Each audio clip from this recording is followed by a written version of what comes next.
کسی نے بڑے کمال کی بات کہی ہے کہ جیون میں ایسی سوچ رکھیں، جو کھویا اس کا غم نہیں، اور جو پایا وہ کسی سے کم نہیں، جو نہیں ہے وہ ایک خواب ہے، اور جو پاس ہے وہ لاجواب ہے۔ سلام، نمستے، ست شری اکال، میں ہوں اطہر شاہ۔ آج کی ویڈیو کا موضوع ہے شیطان اور سانپ۔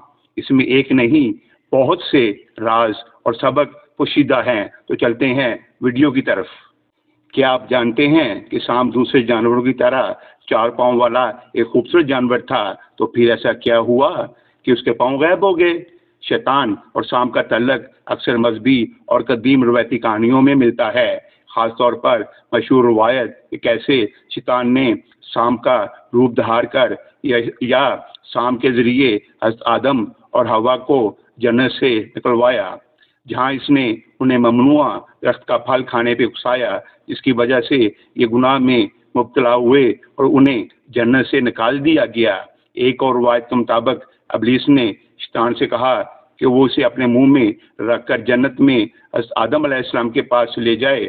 سانپ ابلیس کو اپنے منہ میں رکھ کر جنت میں داخل ہو گیا۔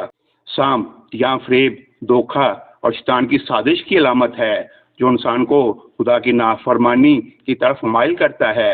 ایسی فریب اور دھوکہ دہی کی وجہ سے حکم دیا گیا کہ سانپ کے پاؤں کاٹ کر زمین پہ پھینک دیا جائے، اور یہ زمین پر پیڑ کے بل چلے گا اور عمر بھر خاک چاٹے گا۔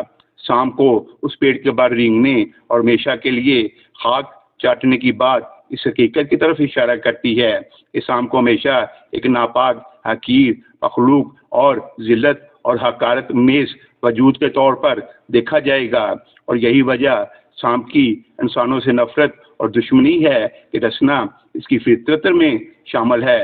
اور دوسری طرف انسان جہاں بھی سانپ کو دیکھتا ہے اس کو مارنے کی کوشش کرتا ہے۔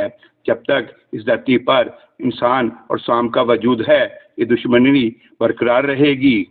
شیطان اور سانپ کا تعلق انسان کی تخلیق کے بعد کی ابتدائی نافرمانی اور برائی کے آغاز سے ہے، جس میں سانپ شیطان کا ذریعہ یا اس کی شکل ہے، جس نے انسان کو خدا کی نافرمانی پہ اکسایا۔